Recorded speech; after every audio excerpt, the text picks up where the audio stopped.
All righty, here we are. I was waiting. I'm like, it has to. It does this thing where it like lights up and then it like changes. So it'll say you're live, but then it's like it adjusts. So it's a weird thing. Anyway, here we are. It's Friday. Welcome, welcome. I hope everybody had a good week. I hope everybody's going to have a good weekend. Let's hope you guys do. And just so you know, just for fun, here we are, the last day of April, and it is snowing outside. It's awesome. Yeah. Very windy, wet, miserable day, and now it's snowing. So fantastic. God, I love New York. See why I wanted to just stay here forever and ever and ever. All right. So before we get started, I just want to remind everybody that if there's any interruptions with the stream, if we have any kind of problems, that I will get right back on as soon as I possibly can. And so you may not get notification because that's one of the things YouTube likes to do. But if you just come back and just look for me, I will be right back on. So the last several streams have gone well, so hopefully we're on a better trajectory with that. Let's hopefully that continues. So we shall see. So first time I got notified, Janie W said, "Well, I'm glad you got notified." Well, see, the thing is, I do the same streams 3 days a week: Wednesdays, Fridays, and Sundays at 8 o'clock Eastern time, every time. So it's just it doesn't change. But anyway, that's a one thing. I'm pretty consistent. Once in a blue moon, I'll throw up an extra one if there's something going on, and but that's pretty much it. But so anyway, I also want to remind everybody, family friendly channel. So I would ask you all to please be decent in the chat. No racism, no nastiness. Just be decent to each other. Let's have a good chat and enjoy each other's company tonight. And if we don't behave ourselves, those awesome people that are lit up in blue, we'll boot you out of here because we're just not going to have it. We're just not going to have it. So it's not necessary. So you'll be gone. So just don't do it. I mean, if here's the thing: is there's a huge difference between constructive criticism and just being an a-hole. So, that's kind of you know, you can have an opinion, you can have a different opinion. I have no problem with somebody having a different opinion, but if you just come on and want to act like a jerk, then that's what happens. So we're going to be talking about why are they pushing so hard, right? So you're probably wondering what exactly is he talking about? Well, we're going to get into that in just a couple of moments here, and I think you'll be because I could have. There was a couple different ways I was going to go with this stream, but I thought about it, and I really wanted to talk about this topic because I think it's something that really is being pushed, and I think that there is a problem with that, and we're gonna get into that just in a few minutes here. I'm just gonna see what somebody. North Shore Preparedness says, "Let's have a nice, clean chat, folks." Yep, that's all we want. Just have a good time, enjoy each other's company. Uh, you know, Good interaction. You got to remember, there's a lot of people that have kids watching, and I think that that's a big part of it. And so you want to keep it so that the kids can watch and enjoy it and have a good time as well. So Latin American Prep said the pharmaceutical companies get huge profits from the vaccines. Well, we're not talking about them. We're not going to talk about that. But you are 100% right. There is a tremendous amount of money. You got to remember, if you think about it, the last thing, how much money did they put for that? For distribution, manufacture, and all that type of stuff. A tremendous amount of money, billions, was put towards that. So those pharmaceutical companies sure want their cut of that pie. So, but anyway, so let's get into our topic, okay? Why the big push? Now, we're going to actually talk about the police and all that type of situation. I want you to think about this because I was thinking about this and I was like, makes a lot of sense, okay? And it always comes back to a thing. Now, there's a lot of different police forces out across the entire country, as we all know, right? How many times have you heard different police forces say, we will not enact unconstitutional laws. Like when these politicians put up things going against the Second Amendment, you see these different police forces are going to say, we're not going to enforce those laws because they're unconstitutional. It happens all the time. You could have in a state, just in one state, in different counties, some are going to do it, some are not going to do it. It happens all the time. So I believe with everything that we've had going on over this last year, I believe that it's a huge push to get. You got to think about this. You have a lot of older police officers that have been around for a very, very long time. Hey, Homestead Homeboy NC, God bless you and everyone. God bless the USA. Thank you, man. I appreciate that, and thank you very much for the donation, and thank you for the statement. Very nice of you. So excuse me, there's a push to get the older cops out because the older cops have a tendency to be, I'm not going to say more lenient, but they've been around enough. They know the game. They know who's hustling them, and they let a lot more things slide than your young and gung ho kids coming in, with something to prove. Okay, so you have that going on. All right, so they want these guys to quit. They want them to leave the police force. They could manipulate these younger folks a lot easier because the younger generation, I mean, let's face it, they've been very, very easy to manipulate. It's been going on for quite a while. So if you can get these different police, so now you have, they're changing things so that people can sue cops directly, right? That's another thing. So yeah, police are quitting and nurses are leaving. You're right. I'm going to say, in a normal environment, hold on a second. She walks alone. Did you get your package? I did. And thank you very, very much. The book on, actually, let me go grab that. I want to show you guys that real quick. And I have not lost my train of thought. I know what I was going to talk about. I want to show you guys this book. Hold on.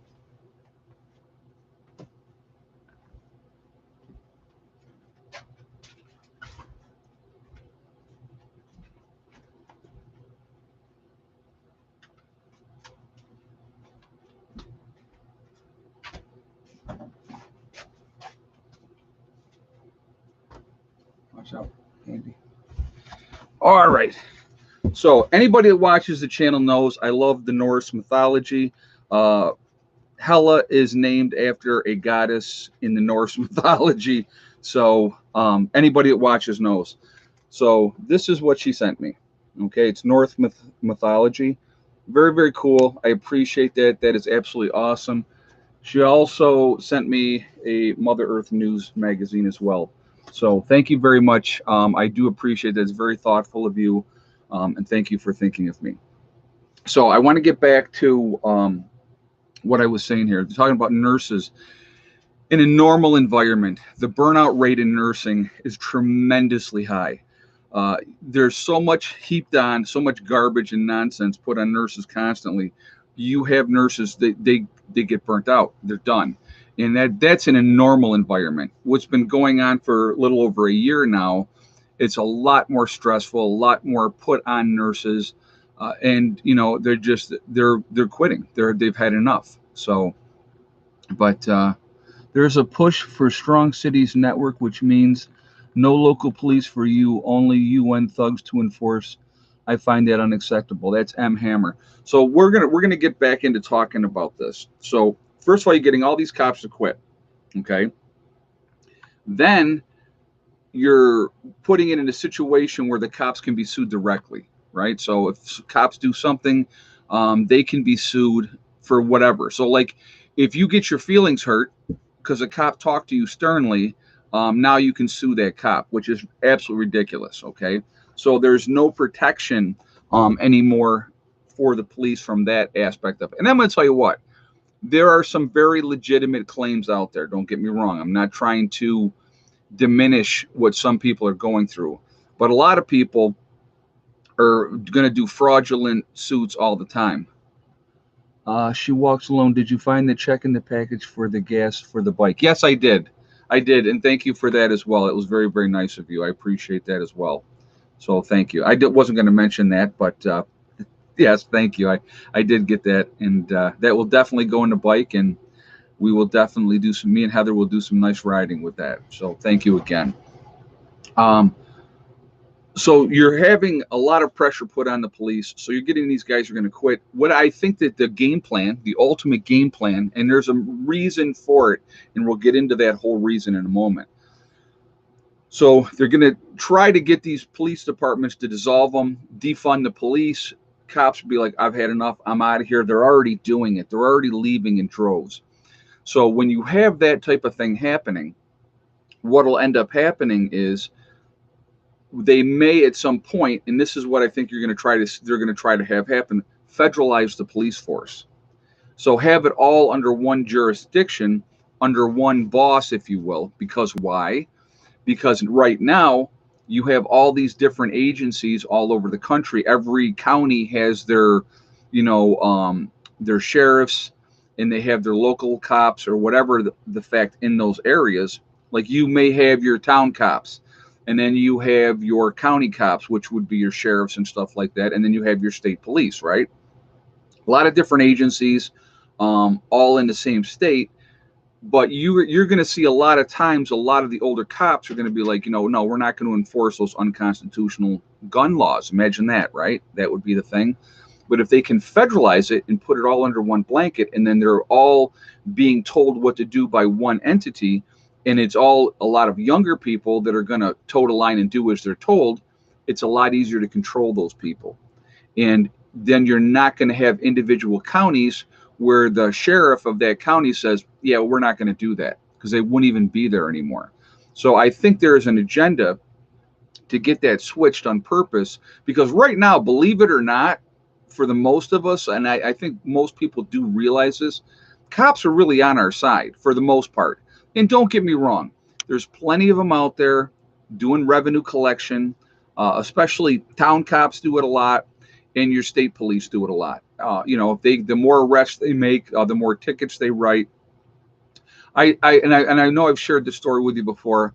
I took care of a state trooper's daughter at one point, and she was 5 months old. She's full grown now, done with college, so that means I'm old. But anyway, I was taking care of her when she was 5 months old, and he was a road patrol officer at that point. He ended up becoming an investigator down the road, and he has since retired now. But back then, he told me, he had said, Ed, he said, they'll tell you there's no quota, but if you don't write a certain number of tickets in a month, they will get on you and tell you need to write more tickets, because that's revenue for the state. It's revenue for the state police. It's revenue for the state. So absolutely, that happens all the time, all the time. So, that's just, and that's as honest as you can possibly be. So,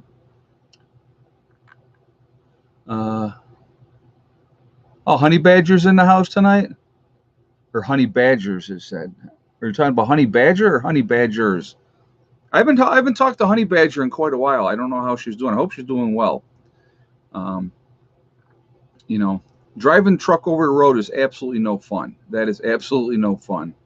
So, but anyway, I really think that there's this push, because the ultimate goal and game is to get us unarmed. They want us unarmed. They don't want us to be able to defend ourselves. And it doesn't make. Did you get a base CB antenna yet? I have not. The White Family Homestead? No, I have not. I haven't. I'm sorry. You know what? I am like focusing on certain things right now, and I've obviously been focusing on the raised beds and trying to get that type of stuff squared away. I want to get the front of my property squared away, get more fruit trees in, so that, and we got to get the blueberry bushes planted, and there's all kinds of stuff that's got to get done. But we're trying to focus on food right now, to be honest with you. That has been Honey Badger's homestead is our Canadian sister. Oh, I got you. Okay.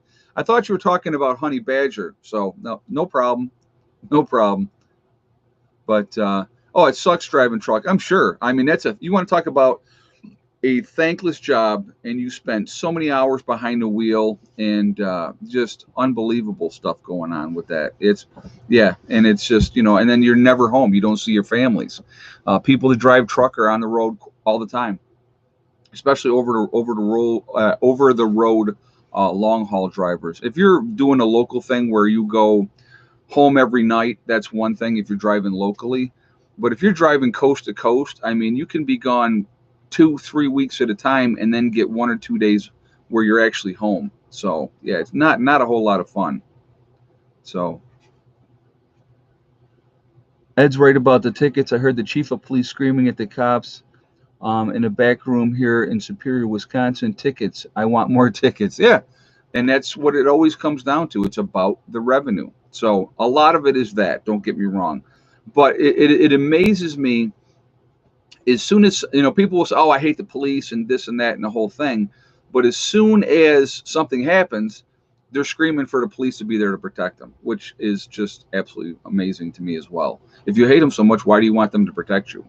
So, very, very funny. So, yeah, truckers are America's bloodline. Yes, they are. If they stop rolling, we're in big, big trouble. So, anyway, guys, we got 850 in the chat already. We're at 299 on a thumbs up. So if you have not shot a thumbs up yet, I'm going to ask you to do that to show support for the channel. And thank you ahead of time for doing that. I do appreciate it. Again, it also really, really helps with the algorithms. So the more interaction we have, the better it is for the channel. So I thank you for doing it for that reason as well. It pushes us up higher in the rankings. Of course, the third reason is I do like to see a lot of thumbs up. It's just a little game. So the more we have, it's just fun.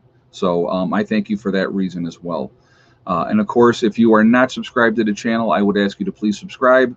Make sure you hit that bell icon to also get all notifications as well. So, but yeah, it's just, there's definitely different agendas going on. And we will get into the other topic that I was going to originally talk about, but I wanted to wait till we got into the stream more.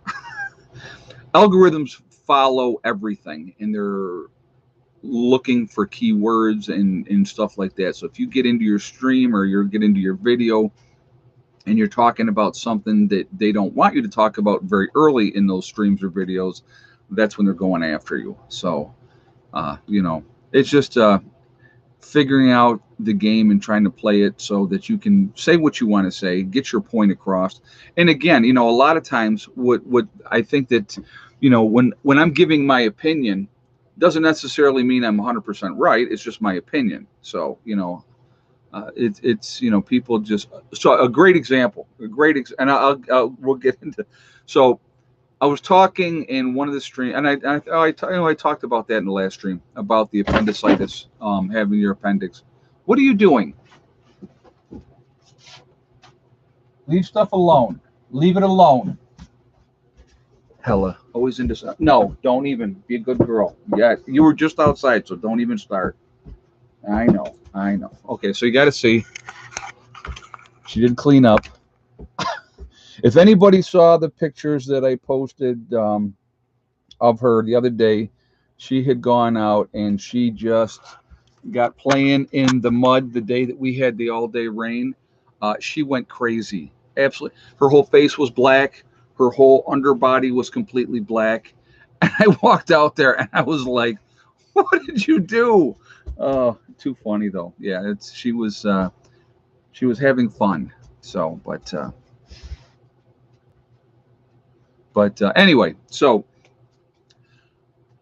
I've been really focusing on food production. So that's why I've been wanting to work on the raised beds.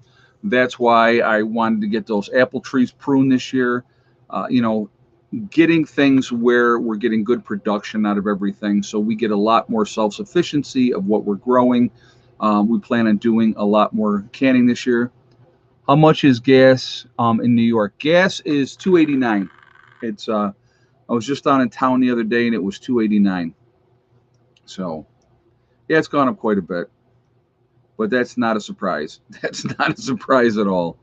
So, but anyway, it's like I want to get it so that we're growing as much of our own stuff that we're going to eat as we possibly can. And if it's grown here, no chemicals or pesticides are going to be part of that process. So that's a big part of it for me. So, they are trying to get rid of extremism in the military so they can be the new federal police. Yeah, and I think that's a lot of crap too. You have, I don't know, I'm going to tell you what, from my personal experience of being in the military, okay? My personal experience of being in the military, the group of people that was the most racist in the military were black people. It was self-segregation, and I've told that story, guys. I had a buddy of mine that was black, and he was from Florida, and we hung out. His name was Dennis, and we were good friends. And the brothers, and that's what they would all go by back then, was the brothers. He came to me and he said, "Listen, dude," he goes, "the brothers came to me and they told me that I had to stop hanging out with you." And I went, "Why?" And he goes, "'Cause you're white." I'm like, "Really?" And he was like, "Yeah." And he said they basically told him to choose me or them. And if he goes, if dude, he goes, "If I choose you," he said, "then you're all I got." And I looked at him and I said, "Dude, I understand." And it was a situation that absolutely sucked. It was not cool at all. But that's what happens. That's what happens. And we're not talking about a million years ago. We're talking North Carolina, Fayetteville, Fort Bragg, North Carolina in 86, 87, in that range. It's exactly the way it was. So, and it was unbelievable. But everybody worked together during the day. We did what we had to do, and at the end of the day, the whites went this way, the blacks went that way. If you were any other race, you picked a side, and that's who you stayed with, and that's how it went. So, don't think that they all love each other, because they don't. And it's sad. It's really, really sad, to be honest with you. So, you know, and it was unbelievable. I couldn't believe it. But it is what it is. So, what do we got here? Oh, real quick, guys, I want to talk about my website real quick, preppernurse1.com. On my website, we have the Forefathers, which is the CBD and hemp store. So I would ask you to take advantage of that if you would like, if you're interested in CBD or hemp products. If you go to my store, preppernurse1.com, you'll see their logo. It says Forefathers. If you click on that, it will take you to their website. If you decide to make a purchase over there, you will save yourself 15% when you check out if you use the discount code PrepperNurse1. So definitely take advantage of that as well. RV Source, thank you. PN1, small accident with a... hold on a second. I want to see what he said here real quick. Hold on. With a power tool today because of preps, not a problem. Live and learn. I'll tell you what. So we're gonna talk about that a little bit too in a moment. I'm glad you're okay. And accidents do happen. They absolutely do happen. So, but anyway, so also on my website, we have the Prepper Nurse One community, which is a way to meet like-minded people. So definitely take advantage of that as well. That's there for you guys to connect. You do have to register, but it's free to register. No credit card information is asked or anything. It's a great place to connect with like-minded people. If you want to just read the message boards and all that, that's there available as well. Also, we have, if you go to preppernurse1.com, you click on store, it'll drop down, and it's a legacy freeze-dried foods.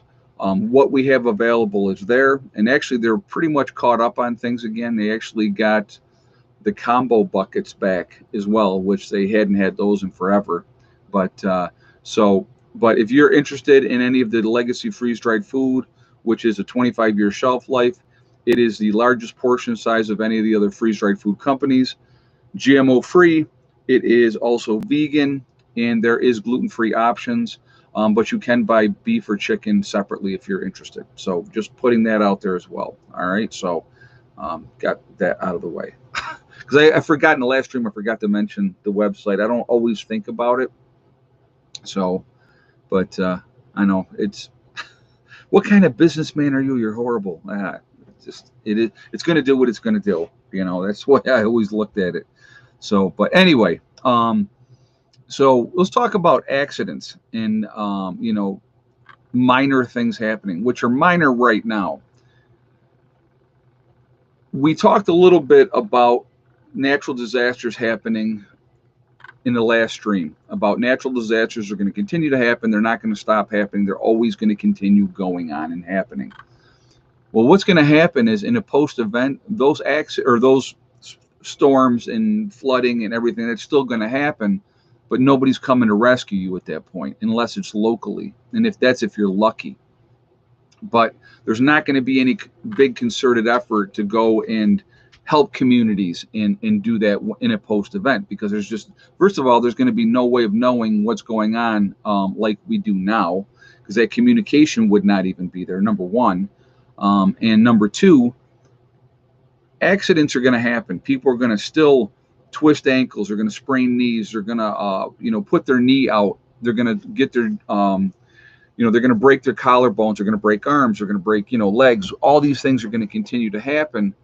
But the difference is, in a post event, if you get hurt, there may not be somebody there to help you. Somebody may not be there to, unless you have a nurse or a doctor in your group, and then they're basically going to be limited to what they have available on hand. They're not going to have the access like they do now to be able to say, oh, well, let's go get it x-rayed and get that checked out and see what's going on. That's not going to be there.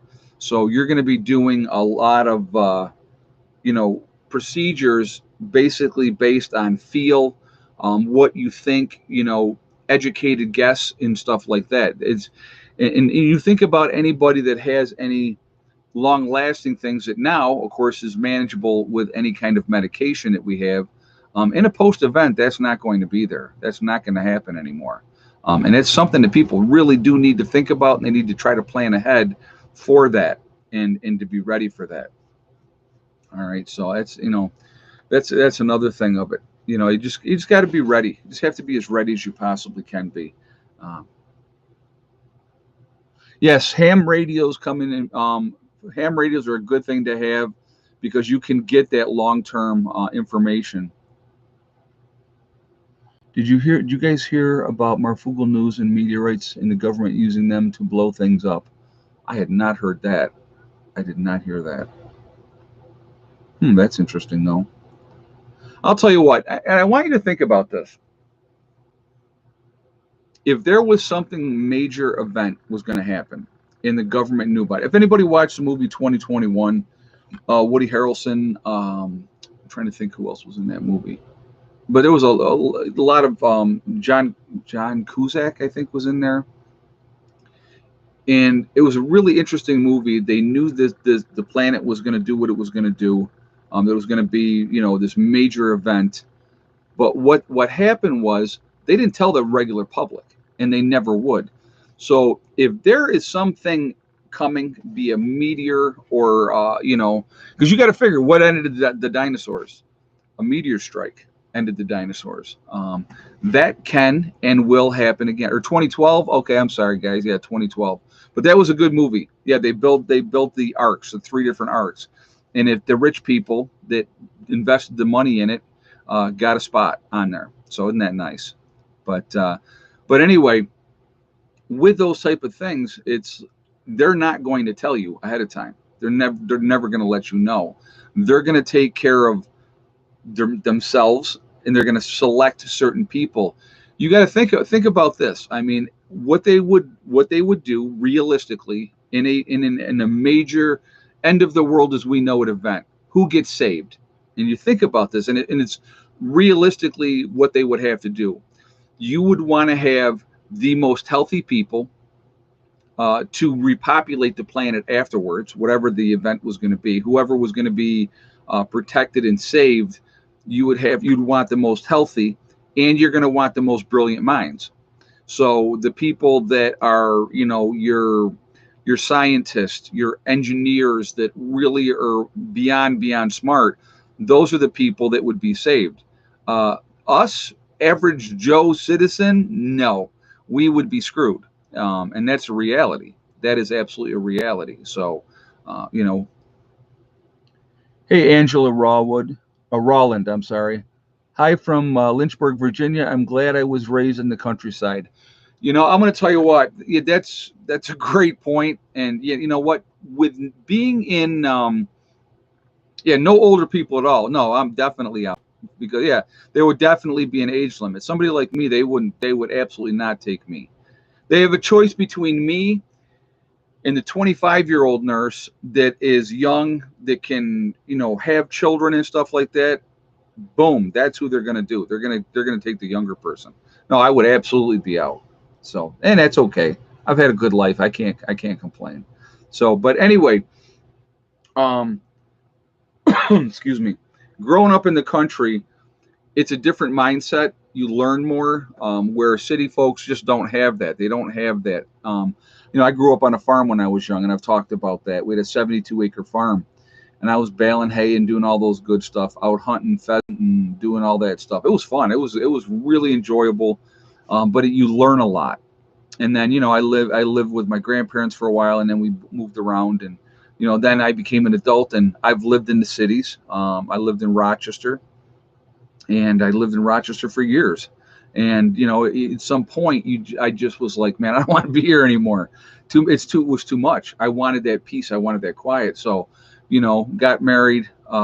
Eventually moved out to suburbia, and then I didn't want to be in suburbia anymore. And that's when we decided to get farther out. And I got into prepping and realizing where I wanted to be, where I wanted to situate myself, what situation I wanted to put myself in.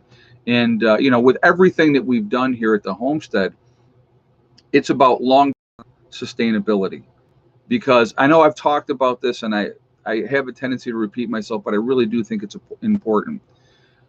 When an event happens, which eventually something will happen, doesn't matter if you think it's going to happen or you don't think it's going to happen, eventually something will absolutely happen. Okay. If you are prepared for that and ready, you're going to be in an advantage. There's no doubt about that. So the more that you do to help yourself, anything you do is going to give you that advantage. But we're not going to be hunters in a post event. The woods are going to be hunted dry in no time. Absolutely, you'll have the woods, there'll be thousands of people out shooting everything that's moving in the woods, including each other. Okay. That's the last place you're going to want to be. We're going to be gatherers and we're going to be growers. So knowing your wild edibles, knowing what's out there, what you can use to eat, what is out there that you can use to make medicine, hugely, hugely important. If you do not have those books, okay, about wild edibles and medicinal plants, I would highly recommend that would be something that if you have a bug out bag, that you have and you put in your bug out bag. Because those are two things right there, medicinal plants and edible plants, that can make a difference if you survive or not, depending on the time of year. Okay. So hugely, hugely important. Knowing how to grow is going to be a big, important part. And I'm telling you right now, 90% of growing always comes down to soil. You got to have decent weather, obviously.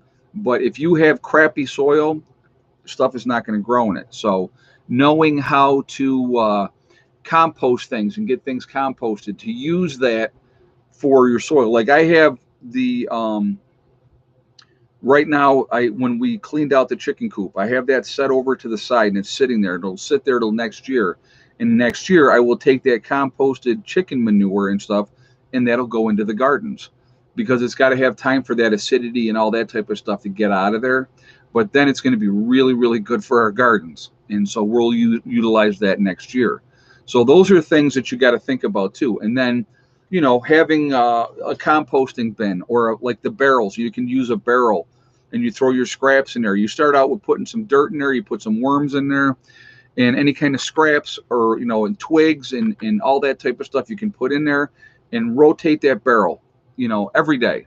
And you would be amazed what kind of soil you will get from that. So obviously you're going to probably want to definitely have they're 50 gallon barrels. You would want to have a bunch of them and utilize them and make that soil. And man, I'll tell you what, your gardens will grow. It will absolutely grow. So, but learning how to do those things and figuring things out now, while it is not life and death, is going to be so important. Uh, Honing those skills, practical practice. I know I talked about practical practice many times. It's so important to figure out this works, this doesn't work. It's just like with a solar system. Excuse me. So, I have my solar system, and we've tweaked it every year that I've been here. Every year.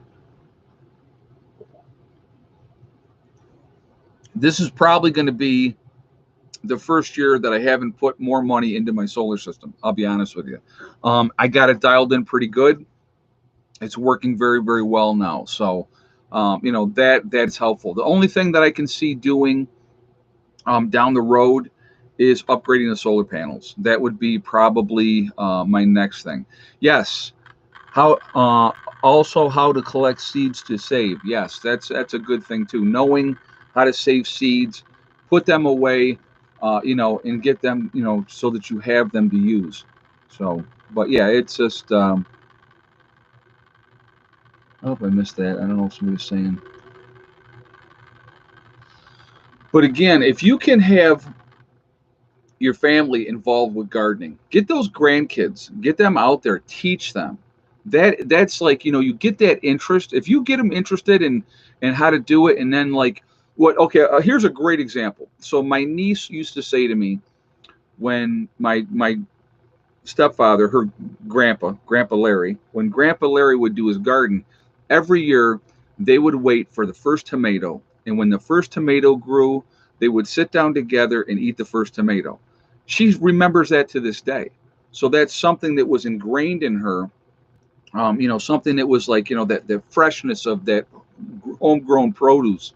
Nothing is better than that. Nothing is better than that. And I'm going to tell you what, buying tomatoes out of the store, in buying tomatoes that or growing your own tomatoes and picking that out of the garden, nothing in comparison. Absolutely, taste wise, no comparison whatsoever. But learning as much as you possibly can is so important. It really, really is. And I think a lot of people don't think about those type of things.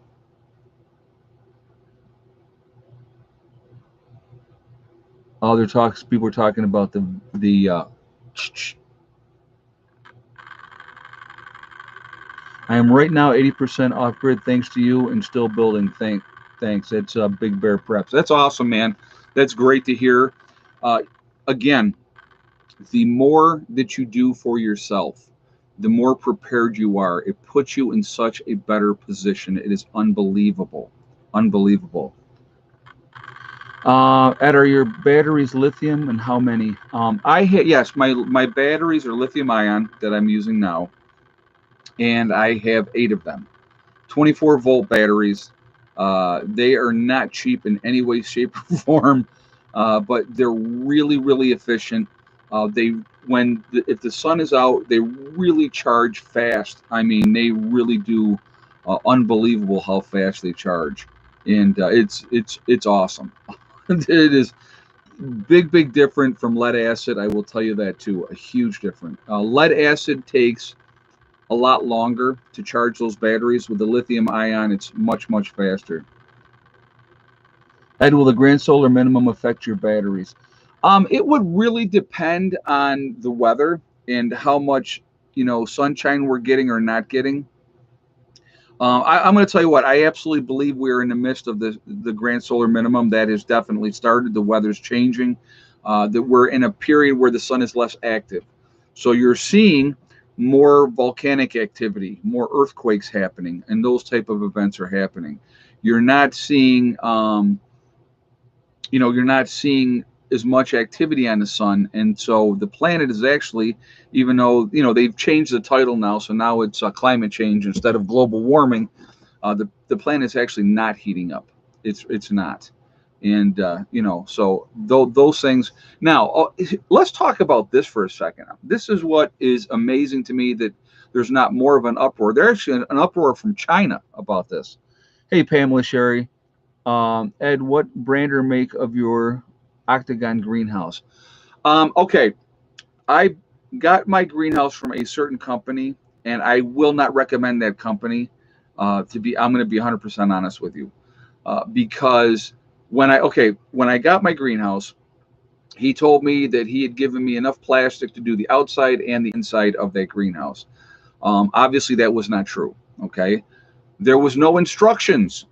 Now I had to call him, and he was sending me stuff, through text, to and why you would not have the instructions on how to put a greenhouse together is beyond me. Okay, absolutely beyond me. So that company that made that greenhouse, I will not recommend that company.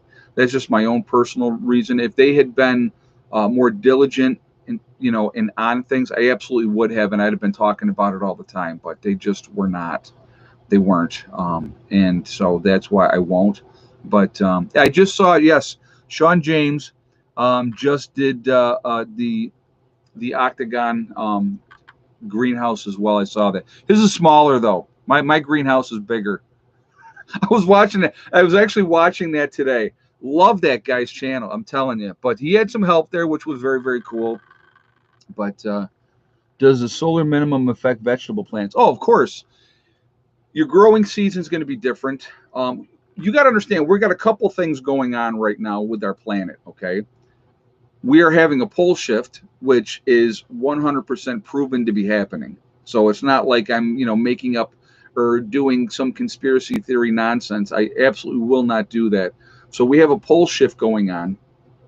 And also, again, we're in the grand solar minimum. So how long that's going to last, I'm not 100% sure. But it definitely affects the weather. It affects the temperature of the planets. That's why a greenhouse is really, really important, because you extend your growing season.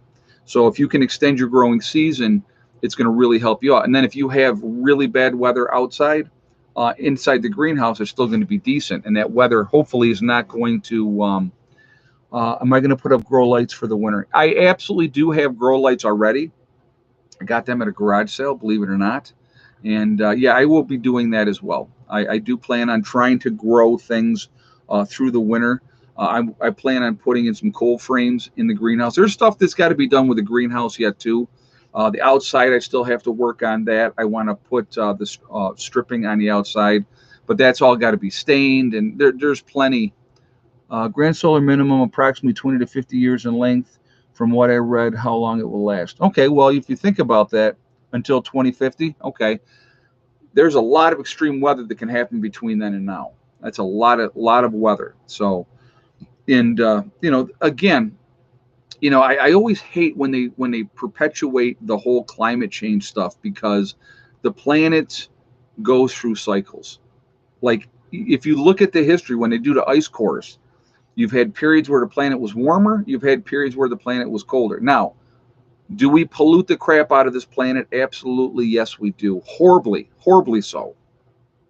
Unbelievable how bad we pollute the planet. Great example, and I was just going to talk about this before I got distracted, but now it's back in my brain, so I want to talk about it. China is complaining big time because Japan is planning on dumping that toxic crap into the ocean. Think about that. Now, they've already dumped a bunch of stuff into the ocean already, but now they want to dump the rest of that radioactive stuff that they've been containing and holding in containers in Japan. They're going to be dumping that into the ocean. And you're not hearing a big uproar about that. You're not hearing about that because it's like, obviously, they don't want you to hear about that, because they know that how upset people would be if they knew that that was happening, which makes 100% sense. So yeah, China should fly over, or Japan should fly over China and let it fly. Yeah, that's, not all the Chinese people are bad. Just because they have a bad regime that is very controlling doesn't mean that the people are bad. It really doesn't. So,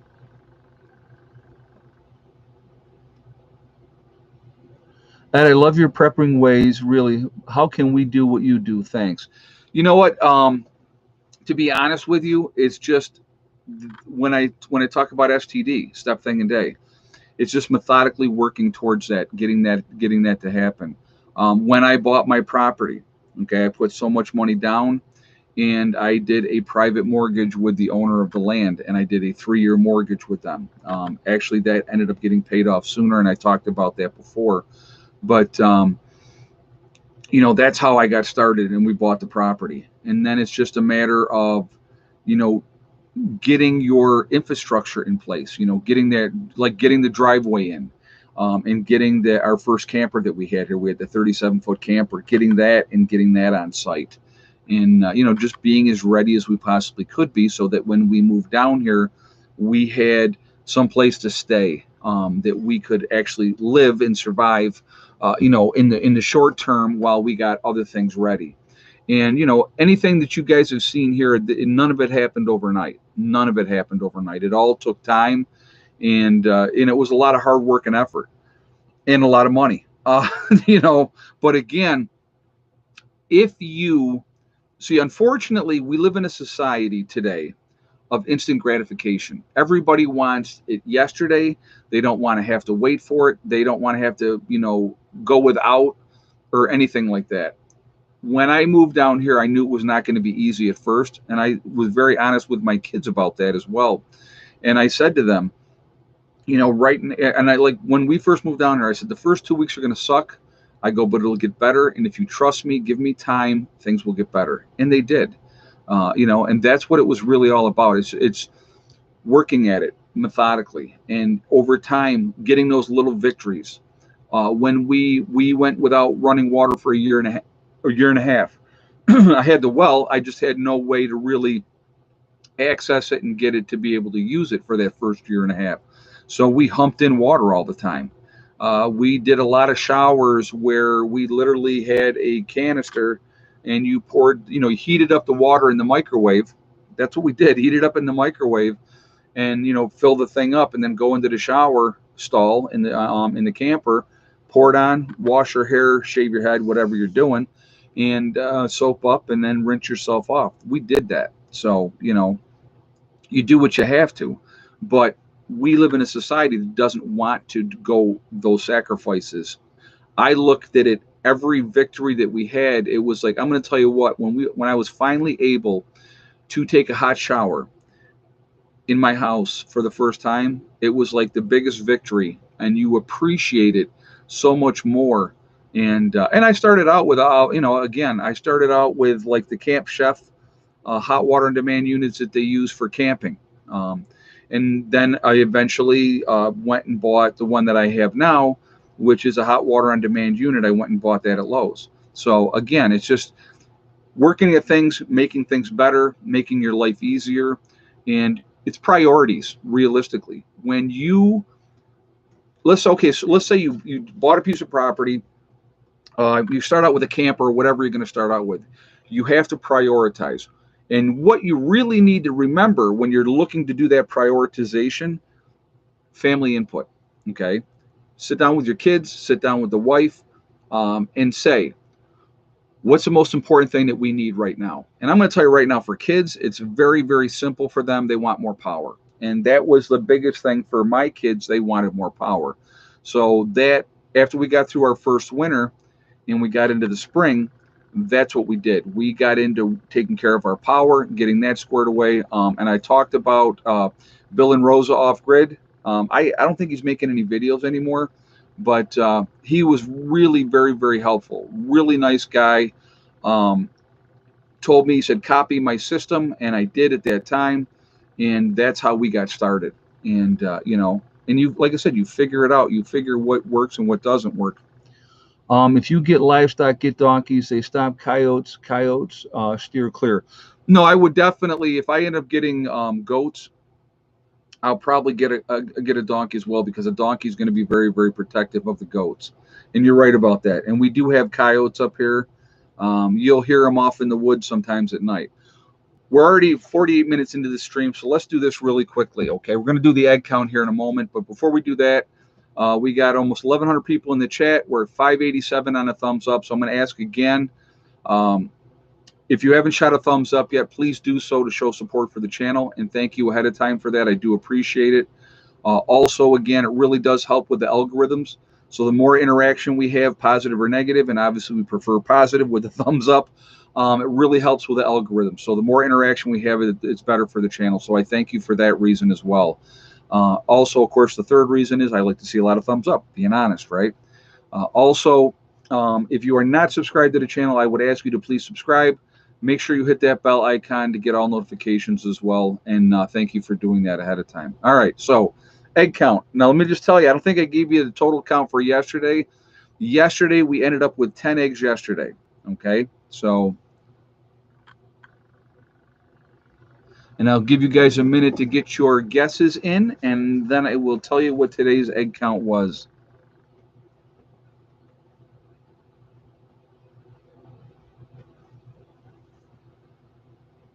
All right. If you had the same exact guess is S.J. Mullen.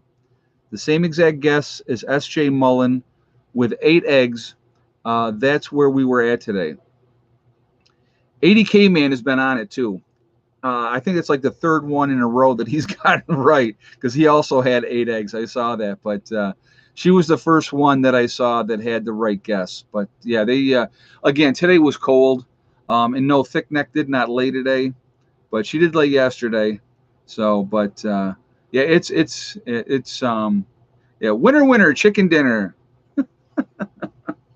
So, but yeah, that was they're steady. They're very steady. They're good birds. I like my, and then the babies are getting big too now. They're starting to really. No, Thick Neck did not lay today. No egg from her today. She did lay yesterday. So we got our green egg yesterday, but not today. 80K is peeping on me. He's coming. I'm counting the eggs before I go out and get them. So, but yeah. Anyway, it is, when it comes to going off with making the move to go off grid, you really got to take your family into consideration. A lot of women, I know a lot of women that are on here are definitely into prepping, living off grid. You guys are awesome. Okay. That's not everybody. There's a lot of guys that are watching this channel. Their wives are not on board. It's very difficult. If they can't see the vision, if they can't see what your ultimate goal is, then they just won't be able to get it. Hey Angela, thank you very much for the donation. Is it Savy, Seay, or Say? Angela Say, I believe is how you say that. If I said it wrong, I apologize. Thank you very much for the donation. I do appreciate that. But there's a lot of women that are definitely not going to be on board with going off grid, because they're used to their creature comforts. They're used to having, everything right there at the touch of a switch and everything like that. But the reality is, nothing is forever. And the reality is also, if you can, this is what I don't get, and I really don't get it with a lot of the ladies. And I'm not trying to hammer on the ladies. I'm really not. When I sat down with my ex-wife and I explained to her, I said, listen, if we make this move, and what I tried to explain right from the very beginning, I want everything everybody else wants. I just don't want to have to pay somebody else to get it. So that was really important to me. Lower my bills so that we had more money going into our pocket to do things, to do what we wanted to do, instead of paying it out to somebody else all the time. And that was a big part, Yeah, and it's hard when your partner is normalcy bias. Exactly. It's very hard. And that makes it very difficult. But if your ultimate goal is to have more money go into your pocket and not to somebody else's pocket, and they can see that and say, hey, listen, we sacrifice for a couple of years and maybe have a little bit of hard times, and you try to make it as easy as possible. I tried to make it as normal as possible that I could for the kids, but it's just the way that it goes. But it's very difficult. But you have to look at the big picture, and I think a lot of people don't look at the big picture. So you look at what I've done here, right? And being honest, so I went from having a huge mortgage payment, gas and electric bill every month, all the other things, high taxes because we lived in a town and the taxes were higher, water bill as well, and all those type of things. I went from having that, we moved down here. My payment for here was minimal compared to what I was paying before. And that was just for a short period of time. And then, we had the camper, which we had paid, I think I paid $2,000 for that camper. And so, that was really good. We got a great deal on that camper. 37-foot camper. It was a 94, I believe. I believe it was a 94. But we got that, got down here, and I've been off grid ever since the very beginning. So I've never been hooked up to the municipalities since we've been here. So we had our own well. We just didn't get the water going for the first year and a half. But then when we got the water going, then we had water. And then I never had a gas and electric bill. because we've been off grid the entire time. So, you invest that money into that. So you're looking at the big picture, down the road, you're not having those bills, and not having that every month puts more money into your pocket to work on projects so that you can make your life better. And if they can look at that, that would be great. If they could see that, that's fantastic. But a lot of times, unfortunately, they can't see that. They can't. They can't look at that big picture. They want things to be just like they are, and they don't want to change anything. And there's men like that too, guys. Don't get me wrong. There's a lot of women out there, um, that want to be off grid and want to do stuff, and their husbands don't want to do it. So I don't want to just try to put it all on women. So I apologize if that's how I was coming off. But you know, when you can look at something, when an example, when if you go back and you watch my early videos when we first bought this property, there was nothing here. We had the shop was here, and there was a couple of crappy campers that we got rid of right away. And we had to, but I saw the property, and I saw the potential, and I said, man, we could really do something with this place. And we have. And it didn't happen overnight. It's taken us years, but you know what? Well worth it, in my opinion. Well worth it, because as the time goes on, I still don't have those bills. I don't have a mortgage payment. We bought the building. The building I bought for, it was 3 years.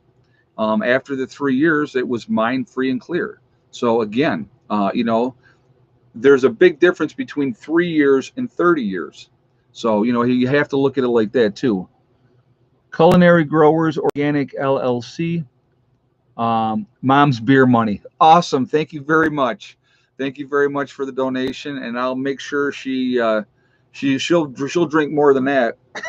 But thank you very much. It's very kind of you to do that. Yeah, mom likes her beer.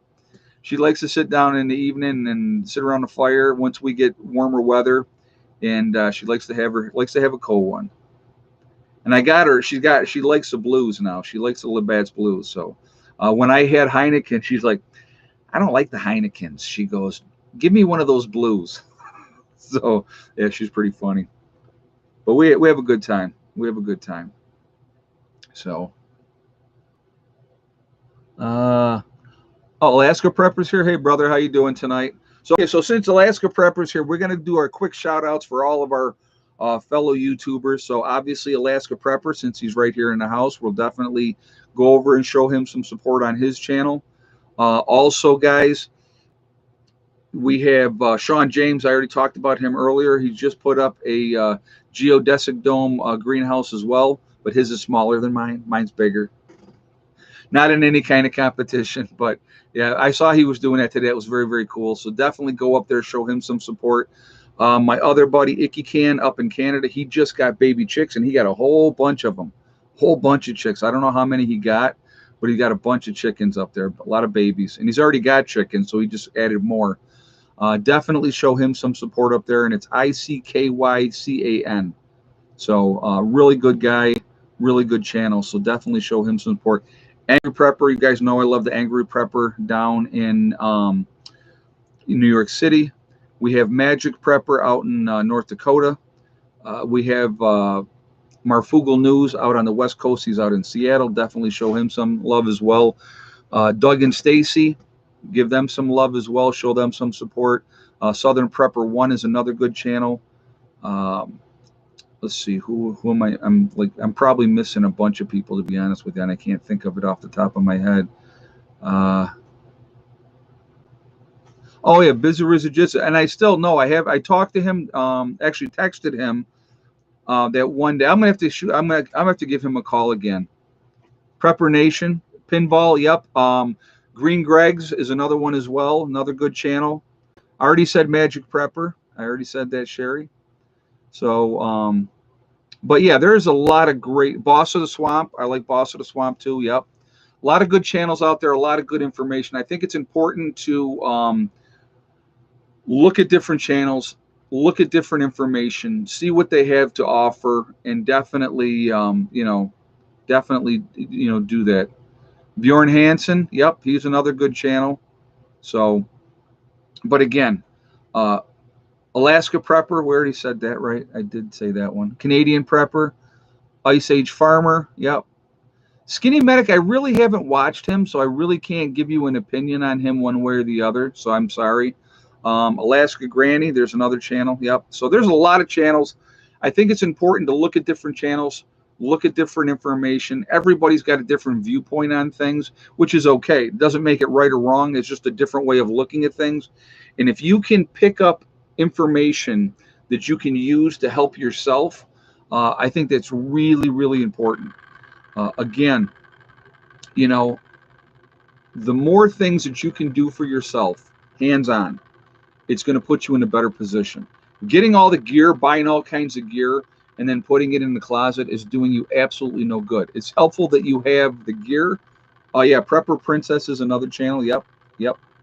So, but again, it's like having all the gear is great, but unless you're using it and know what you're doing and can do those different things, in a post event is not the time to learn how to do something. That's not the time. You need to learn how to do these things now while it's not life and death. And I think that that's really important too. Oh, the nomadic movement.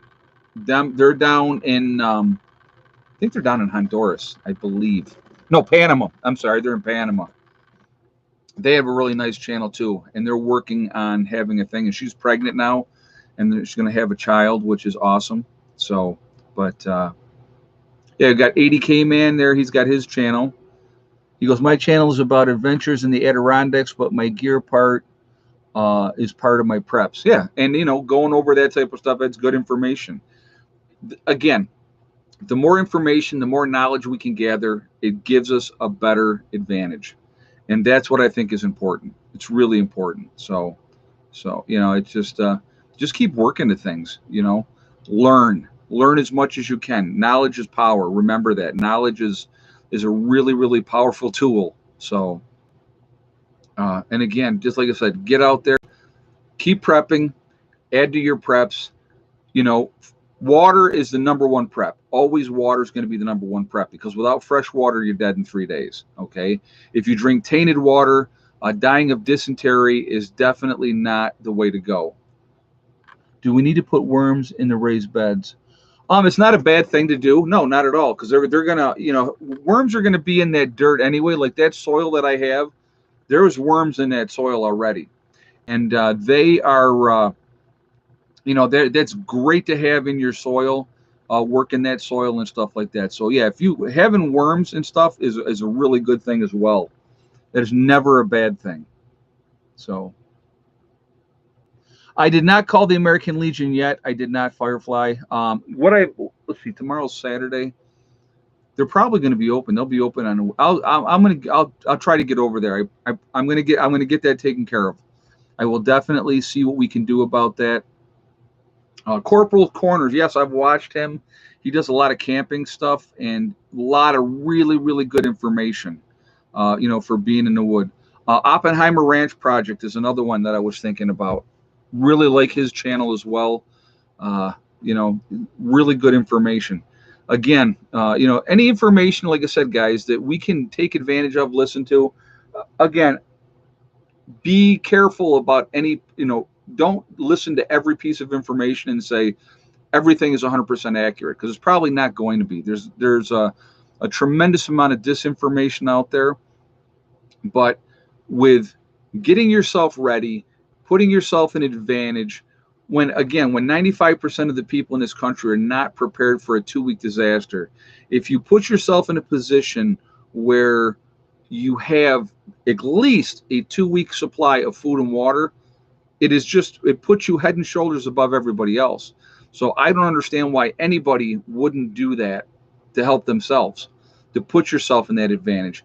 If something major happens, let's say we had some kind of a nuclear attack and there's radiation out there and all that type of stuff, you're going to want to keep a low profile for as long as you possibly can without having to venture out. So if you have water and you have access to plenty of food and stuff like that, you can lay low for a long time till those radiation levels come down. And that's what you got to think about. But people don't think about that, you know. But if you're a week into a nuclear attack and you're out of food and water, guess what? You're going to have to go outside. So that's not a pleasant situation to be in. But again, the more that you can prepare yourself, be ready, give yourself those advantages. Food and water is number one. Get those squared away. And then once you hit 2 weeks, then you start working on 3 weeks. And then you work on 4 weeks. And before you know it, you're going to have quite a bit of food and water, available. And it just takes time. If you do, so here's the thing for people like, oh, well, it's too much money. It's going to take me forever. Here's the guy that does nothing, right? What has he got in his hand? He's got nothing. And then you got the guy that's doing something and his hand's going up here because he's got so much stuff and he's ready to go. And then when something happens, this guy over here that did nothing because, well, I can't do it, or whatever excuse that they're making, anybody can do it. You can go to food pantries. You can prep that way. There's all kinds of ways that you can prep. You get lots of canned goods at food pantries. You get, dried milk, all that type of stuff. All those things are going to be at those food pantries, and plus food that you can eat now. But those things are there, and they're available. And again, if you live in a state that has a bottle and can return law, all right, you can get out there and you can collect bottles and cans. There's extra money that you could just put into prepping. And it really adds up very, very quickly. And you'd be amazed at how many people just throw them away. That always amazed me. So not anyone can do a food pantry. Yeah, they can. Yeah, anybody could do a food pantry. Yeah, there's nobody that can't do a food pantry. Unless you're paralyzed from the neck down. Okay, if you're paralyzed from the neck down, then you can tell me that you can't do a food pantry. But there's somebody there taking care of you, so maybe they can. And I'm not trying to be a jerk saying that. It's not what I'm trying to do. But I'm just saying anybody can do it if they want to do it. So, and again, if in my city have been approved by the county. I don't know what you mean. To do a food pantry? Oh, I know what you're talking. Oh, I know what you're saying. I misunderstood you, and I apologize. I know what you're saying. To go to the food pantry, yes, you have to be approved to go to a food pantry. You have to be at a certain income. My bad. I apologize. I thought you were saying a food pantry in your house. I'm like, everybody can do that. So, but no. Yeah, you have to be a low income to be able to qualify to go to a food pantry where they're giving out food. Yes, I apologize. My bad. I take it back. I'm a jerk, but I generally am anyway. So, but yeah, there's different places that you can go. Again,